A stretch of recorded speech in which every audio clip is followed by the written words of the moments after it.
आदमी बिल्कुल नकलची है। अपनी बुद्धि और अपने विवेक का इस्तेमाल नहीं करता है। अपने बुद्धि और विवेक का इस्तेमाल करे तो बहुत आगे जा सकता है और आदमी की जो सर्वोच्च संभावना है, सर्वोच्च शिखर आत्मज्ञान को, उसे भी वहाँ उपलब्ध कर सकता है। जैसे कि बुद्ध, महावीर, कबीर, मीराबाई, सहजोबाई और राबिया जैसे साधकों ने किया है। इतनी अपार संभावनाओं के साथ आदमी जीता है, लेकिन अपनी वही पुरानी आदत नकलची होने का, कार्बन कॉपी होने का, आदमी अपने साथ ही बड़ा उपद्रव शुरू कर देता है। इतनी बड़ी संभावना है, लेकिन क्या किया जाए इस आदमी के साथ। लोग कहते हैं ना कि यार तुम आदमी हो कि पाजामा, मतलब जो मिलता है उसको ओढ़ लेता है, पहन लेता है। किसी ने कुछ कहा, मान लिया। कम से कम विवेक तो करिए, विचार तो करिए। कहीं पर शास्त्र में लिखा है कि हनुमान ने सूरज निकल गया, हनुमान अभी बच्चा था, लाल लाल सूरज निकल रहा था, उसको वो पकड़ा और पूरा निगल गया, खा गया, हजम कर गया। ये रामायण में लिखा हुआ है। ऐसी तमाम बातें शास्त्रों में लिखी हुई है।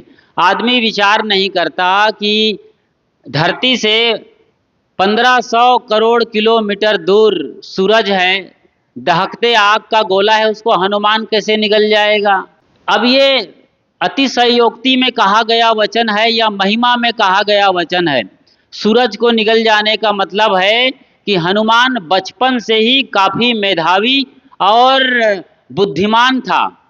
उनकी बुद्धि की पूरी उपयोगिता रामायण में हुई है।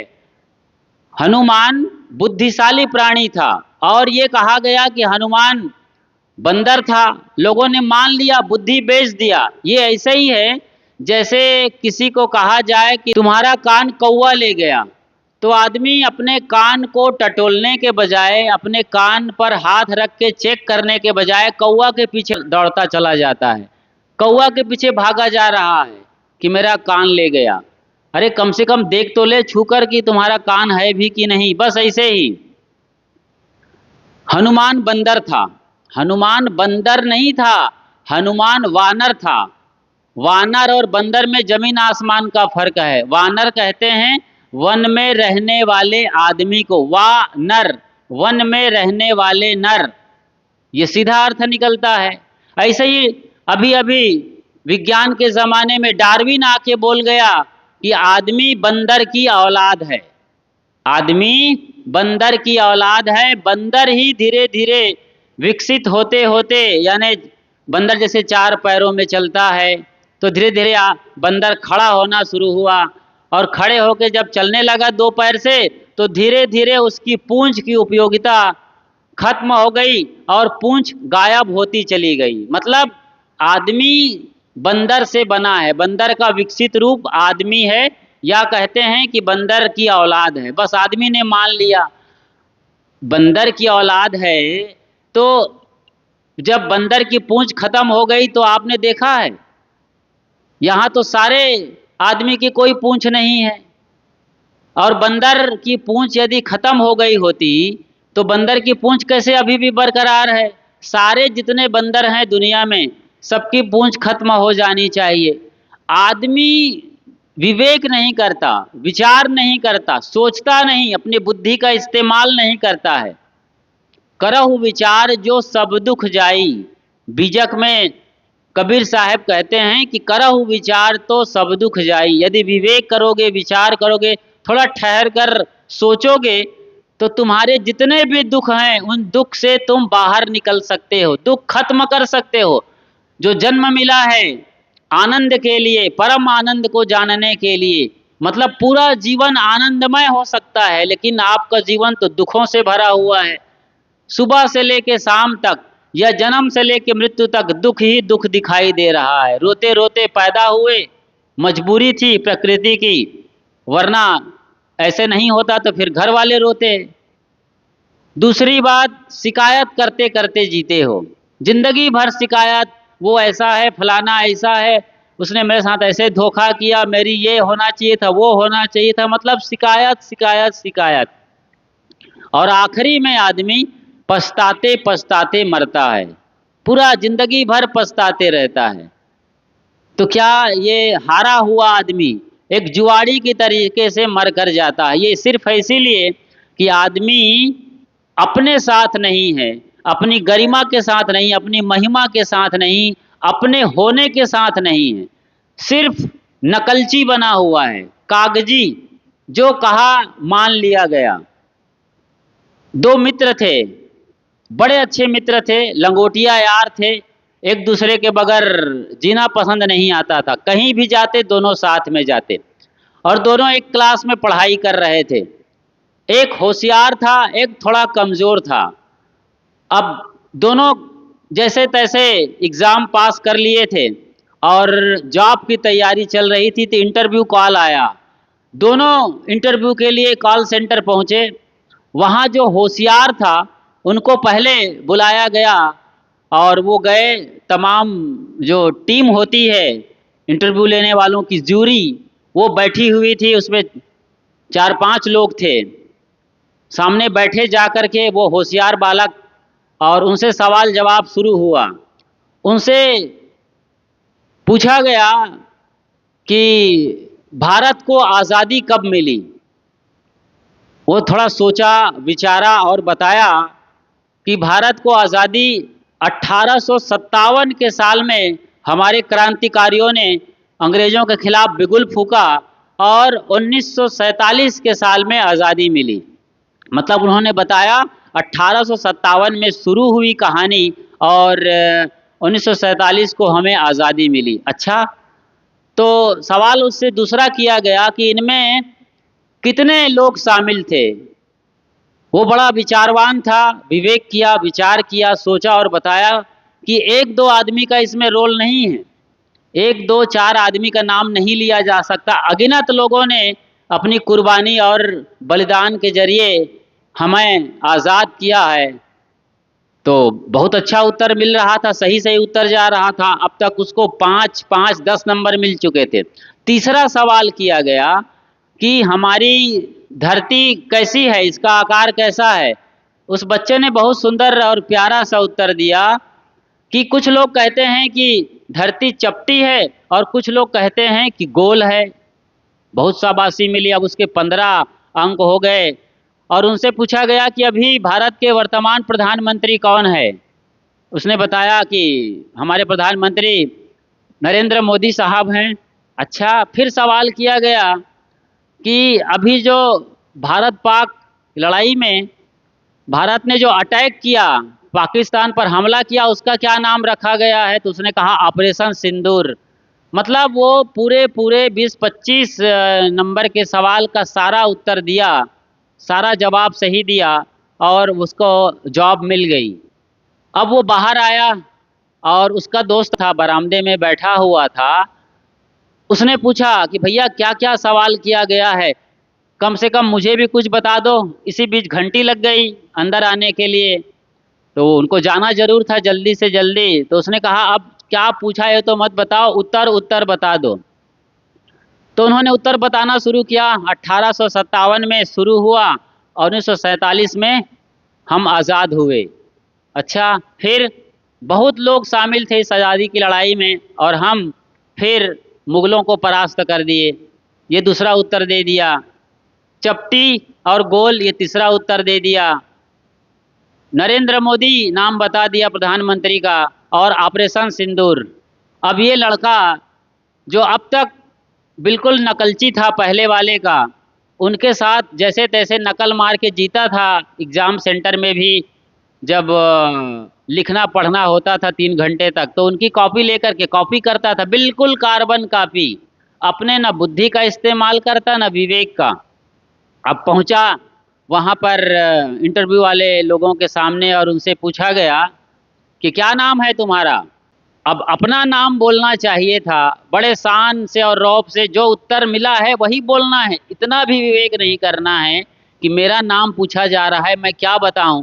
जो उत्तर उनको मिला था अपने नाम को बताने के लिए, तो कहता है मेरा नाम सर नरेंद्र मोदी है। लोग माथा खुजाने लगे, सोचने लगे कि बुद्धि तो ठीक है तो लड़के ने कहा कुछ लोग कहते हैं कि गोल है, कुछ लोग कहते हैं कि चपटी है। लोग समझ गए कि कोई पागल लड़का आ गया हमारे बीच में। जन्म कब लिए थे, कब का जन्म है तुम्हारा? लड़का जवाब देता है कि 1857 में जन्म शुरू हुआ और 1947 में मेरा जन्म हुआ। अब इस तरीके का कोई उत्तर देगा तो सोचो टीम जो इस पूछने वालों की क्या हालत हुई होगी। वो तो हंस हंस के लोटपोट हो रहे थे कि कैसा लड़का हमारे बीच में आ गया है। तो जन्म पूछे कि किस तरीके से हुआ, नॉर्मल डिलीवरी से हुआ, ऑपरेशन से हुआ? बिल्कुल सर, ऑपरेशन से हुआ। अब जो ऑपरेशन हुआ उसका नाम है ऑपरेशन सिंदूर। तो इस तरीके से जब आदमी अपने बारे में नहीं सोचता है, विवेक नहीं करता है, तो फिर ऐसे ही फजीहत होनी है, ऐसे ही उनकी हालत होनी है। और एक बढ़िया मौका कि उनको जॉब मिलने वाला था, नौकरी लगने वाली थी 20-25 हज़ार की, वो यूं ही गंवा के फोकट में चला आया। वो लड़के को माफ़ किया जा सकता है, ठीक है पढ़ाई किया है, लेकिन अभी भी बाल बुद्धि का कहा जाएगा। जो आज दुनिया नकल पर जी रही है, अकल पर नहीं जी रही है, उसकी क्या बिसात है? सद्गुरु और संतों ने हमें सदियों से बताया है कि तुम्हारे भीतर कोई सत्ता है जिसे आत्मा कहा जाता है। उसके होने से तुम जिंदा हो, उसके होने की वजह से तुम सुन रहे हो। अभी भी आप जो मुझे सुन रहे हो उसी की सत्ता से है और उसी की सत्ता से मैं बोल रहा हूँ। लेकिन हमारे ये जो धर्म के ठेकेदार हैं, मुल्ला मौलवी, पंडित पुरोहित, पोप पादरी, इन्होंने जो बोल दिया और इन लोगों में से किसी ने 1000 साल पहले या 500 साल पहले जो किताबों में लिख दिया है, बस वही हम मानते हैं। जो लिखा है वो मानना है, कुछ भी विवेक विचार नहीं करना है। एक आदमी काम के सिलसिले में सऊदी अरब चला गया, 6 महीने के लिए गया था अपनी बीवी को बताकर। काम अच्छा चलने लगा या ऐसे ही भारत पाक हमले जैसे मामले रहे लड़ाई झगड़े का, तो वो फिर आने में उनको देरी हो गई। तो साल गुजरने लगा, उनकी बीवी को चिंता होने लगी यहाँ। और वो गुजरे ज़माने की बात थी, तब मोबाइल का ज़माना नहीं था कि कॉल करो और बात कर लो या वीडियो कॉल से देख लो अपने पति को जो सऊदी अरब में है। चिट्ठी लिखा, 6 महीने के लिए गया था, साल बीतने को आया और आगे फिर भी नहीं आया, तो 1.5 साल बीत रहा था, 1 साल ज़्यादा गुजर गया। तो उन्होंने चिट्ठी लिखा खिसिया करके, कई चिट्ठी लिखा, कोई जवाब नहीं आया। आखिरी चिट्ठी लिखा कि जाओ अब मैं तुम्हारे रहते रहते राड़ हो गई। वो चिट्ठी मिली होगी 10-15 दिन 25 दिन बाद, और पढ़ा कि तुम्हारे रहते मैं राड़ हो गई, तो माथा पकड़ के रोने लगा। लोगों ने कहा क्या हो गया भाई? वो मेरी पत्नी बोल रही है कि मैं राड़ हो गई, मैं राड़ हो गई। ओह, अब लोगों ने भी, अब कई ऐसे बेवकूफ़ लोग उनके मित्र रहे होंगे जो वाकई में बड़ी चिंता की बात है भाई, तुम्हारी पत्नी राड़ हो गई। लेकिन जब समझदार लोग आए, भाई क्यों इतना चिल्लपो मचा रखे हो, तब कहा उस आदमी ने मेरी पत्नी राड़ हो गई साहब, राड़ हो गई, अब मैं क्या करूं, मुझे तो बड़ी रोवाई आ रही है। और फिर दहाड़े मार के छाती कूट के रोने लगा। उसने कहा बेवकूफ़, तुम जिंदा हो और तुम्हारी पत्नी राड़ हो जाई, कैसे हो सकती है? अच्छा आप लोग नहीं मानते हैं ना, मेरे पत्नी ने मुझे चिट्ठी लिखा है, तुम लोग मेरी बात पर यकीन नहीं करते हो, तो ये चिट्ठी देख लो, चिट्ठी में सब कुछ लिखा हुआ है। तो कहा ना मानो तो लिखा देख लो। बताइए, कहा ना मानो तो लिखा देख लो। अरे लिखा पढ़ी की क्या बात है, यहाँ तो तुम जिंदा हो यही काफ़ी है सबूत। तुम हो तब तक तुम्हारी पत्नी कभी भी राड़ नहीं हो सकती, विधवा नहीं हो सकती। लेकिन आदमी इतना सोचता कहाँ है, इतना समझता ही कहाँ है, बुद्धि बेच दिया है, बुद्धि का उपयोग करना बंद कर दिया है। एक बड़ी घटना आती है भारतीय परंपरा में, भारतीय साहित्य में, धर्म के नाम पर, कि कहा गया राजा सगर थे, उनकी पत्नी का नाम सुमति था। तो सुमति को कहा गया कि एक बार उनको बच्चा पैदा हुआ, एक पिंड निकला उसे गर्भ से, लौकी नुमा, उसमें 40,000 बच्चे पैदा हुए, एक साथ 40,000। बताइए, 4,000 भी कहो तो चलेगा, लिखा 40,000 है, लेकिन 400 भी बच्चे आज तक किसी को, एक औरत को एक ही दफ़ा में पैदा नहीं हुआ है। 40 बच्चों का भी रिकॉर्ड नहीं है। हाँ, सोशल मीडिया में चल जाता है, लेकिन ऐसा कोई जो Limca book of world record को देख लो खोज करके, या वर्ल्ड रिकॉर्ड कोई ऐसा हो तो बताओ कितने बच्चे पैदा हुए हैं। 2 बच्चे पैदा होते हैं, 3 बच्चे पैदा होते हैं, ठीक है। लेकिन यहाँ कहा जा रहा है कि रानी सुमति को एक बार में 40,000 बच्चे पैदा हुए, एकदम मानव के आकार के कीड़े पैदा हुए उस लौकी जैसे पिंड से। एक एक उस मानवाकार कीड़ों को निकाला गया और एक एक घड़ा जिसमें घी भरा हुआ था डालते चले गए लोग, और सब घी खा खा करके 6 महीना में हृष्ट पुष्ट जवान होकर के बाहर घड़े फोड़ के निकल आए। ऐसी ऐसी कहानी, ऐसी ऐसी घटनाएं लिखी गई हैं और लोग आंख मूंद करके इन बातों को मान लेते हैं कि धर्म के नाम पर ये बात है। मुसलमानों में बात आती है कि पैगंबर या अल्लाह ताला ने कहा हुन, और एक सही शब्द है कुन फाया। कुन फाया बोला और सब चांद सितारे, धरती और समंदर, पशु परिंदे, पेड़ पौधे, आदमी सब बन गए, बस कुन फाया कहा गया। अभी भी आप कुरान खोलिए तो ये लिखा हुआ है, और यही पूरी उनकी कौम मानती है, पूरा इस्लाम मानता है। 58 देश में यही माना जाता है कि अल्लाह ताला ने ये कहा कुन फाया और पूरी कायनात बन गई। ऐसे ही ईसाइयों की बात है, ऐसे ही मुसलमानों की बात है, ऐसे ही हिंदुओं की बात है, सबकी ऐसी है। चमत्कार को नमस्कार करना ये फितरत बन गई है आदमी की, ये स्वभाव है। आदमी को फोकट में कुछ हो जाए, बिना परिश्रम करे, बिना मेहनत किए, बिना पसीना बहाए कुछ मिल जाता हो तो वहाँ लोग लाइन लगा देते हैं, चाहे वहाँ जहर ही क्यों ना मिल रहा हो। बॉलीवुड का कोई हीरो आता है और खड़ा हो जाता है टीवी पर और च्यवनप्राश बेचना शुरू कर देता है, लोग आंख मूंद के अब खरीदते हैं। कितने बड़े कलाकार ने एडवर्टाइजमेंट किया है, तो च्यवनप्राश बढ़िया होगा, ताकत मिलेगी, बच्चे होशियार बनेंगे, बूढ़े जवान होंगे, अब सब खाना शुरू कर दिए। ये देखते नहीं हैं कि उस डब्बे में च्यवनप्राश भरा है कि घोड़े की लीद भरी हुई है या कुत्ते की टट्टी भरी हुई है। ये उससे भी खतरनाक, कुत्ते की टट्टी भी एक बार सही है, उससे भी खतरनाक केमिकल्स और प्रिजर्वेटिव डाले जा रहे हैं। आप जो धनिया लेते हैं बाजार से पैकेट बंद, वो धनिया है कि लकड़ी का पाउडर है? कभी सोचते हैं? लकड़ी का बुरादा। हल्दी में पीली मिट्टी मिलाई जाती है, काली मिर्च में पपीते का बीज मिलाया जाता है, और ऐसे ही जो धनिया पाउडर खरीदते हैं उसमें घोड़े की लीद मिलाई जाती है। ये तो कहेंगे आप बड़ी पुरानी बात कर रहे हैं, अभी लेटेस्ट बात सुन लीजिए। फिर जो आप तंबाकू खाते हैं गुटखा के रूप में, उस पाउच में अभी भी छिपकली के मरी हुई लाश मिलती है, छिपकली की टांगें मिलती हैं, और ये छिपकली की टांगें तो अब आइसक्रीम में मिल रही हैं। बड़े बड़े जो टॉफ़ी आ रही हैं, जिनको आप क्या नाम लेते हैं, जो कैडबरी का वो इतना बड़ा स्लाइड जैसा निकल के आता है, क्या बोलते हैं, उसके अंदर भी अभी छिपकलियाँ निकल रही है। सोचिए ज़रा, कितना बड़ा खेल चल रहा है आपके धर्म के नाम पर, आपके सेहत के नाम पर, आपकी ज़िंदगी के नाम पर। लेकिन आप ना तो कभी देखते हैं ना विचार करते हैं। कोई भी, सब कार्बन कॉपी बने हुए हैं, जो टीवी में आ गया एडवर्टाइजमेंट के लोगों ने आकर बोल दिया, बस मानते चले जा रहे हैं।